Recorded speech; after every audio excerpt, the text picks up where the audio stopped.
All right, let's talk about it. That Class-XII CBSE Accountancy Project. Today, we're going to break down the exact playbook you need to absolutely nail it. So let's just jump right in. So you get the guidelines for that project, and you're kind of just staring at them, right? Thinking, where do I even begin? Yeah, if you're feeling a little lost, you are definitely not alone. It can feel like a massive task, but trust me, by the end of this, you're going to have a super clear roadmap. And let's be real, 20 marks is a huge deal. That's a serious chunk of your final score. Getting this project right, it's probably one of the smartest moves you can make to boost your overall grade. So, let's make sure you secure every single one of them. Okay, first things first, we have to choose a company. This one decision is literally the foundation for your entire project, so we have to make sure it's a strong one. Now, the CBSE guidelines give you all these options, right? Financial statement analysis, ratio analysis, all that stuff. But here's the secret. All of these topics are just different tools to analyze the exact same thing, a company's annual report. So your first real decision isn't the topic, it's the company. To narrow it down, just start with a sector that you actually find interesting. Are you into tech? Look at IT. Do brands like Hool or ITC catch your eye? That's FMCG. I'm telling you, choosing a sector you're curious about makes this whole thing feel way less like a chore and more like you're an investigator.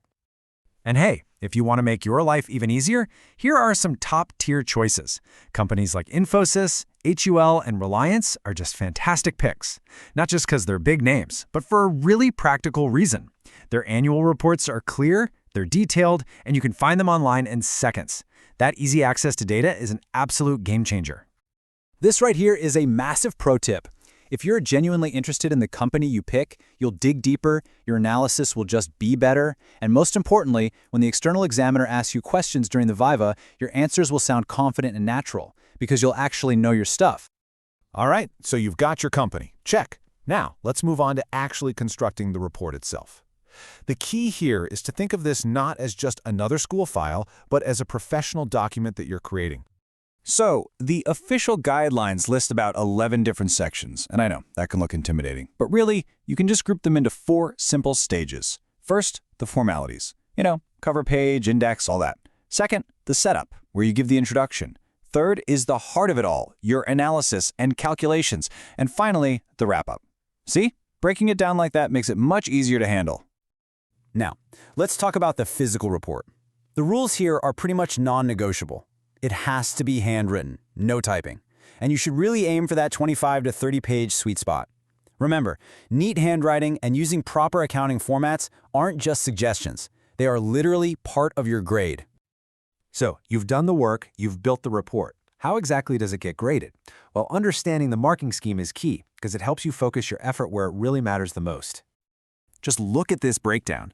A massive 10 marks, that's fully half of your project grade, comes from the content and analysis. This is your calculations, your ratios, your interpretations.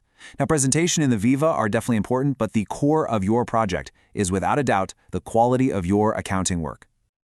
So let's think about it like this. The written report, which is worth 15 marks total, is where you show what you can do. You show your research, you apply the concepts correctly, you present a logical analysis. The 5-mark Viva, on the other hand, is all about proving you truly understand what you wrote. They're two sides of the same coin. One shows the work, the other proves you did it. Okay, let's bring it all home. We're going to wrap up with the 3 most critical keys to remember for a project that really succeeds. Okay, first key. Don't underestimate this one. Neatness counts. A clean, well-organized project makes an immediate positive first impression. It signals to the examiner that you're serious and meticulous, and that sets a great tone before they even read a single analysis. Success key number 2 is to show your work. And I don't just mean your calculations. I mean, don't just present pages of numbers and text. Use tables to organize your data, use charts to show trends, and use graphs to visualize comparisons. Visually representing your analysis makes it stronger and so much easier for the examiner to understand. And this is the most crucial point of all. Key number 3, own your work. Do not copy-paste from other projects. This has to be your own analysis. You need to be prepared to explain every single calculation, every observation, and every conclusion during your Viva. True ownership is your best defense and your greatest strength.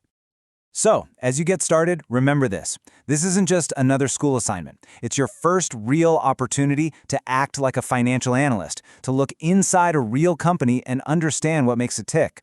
It's a challenge, sure, but it's also an incredible learning experience. So are you ready? You got this. Go get it.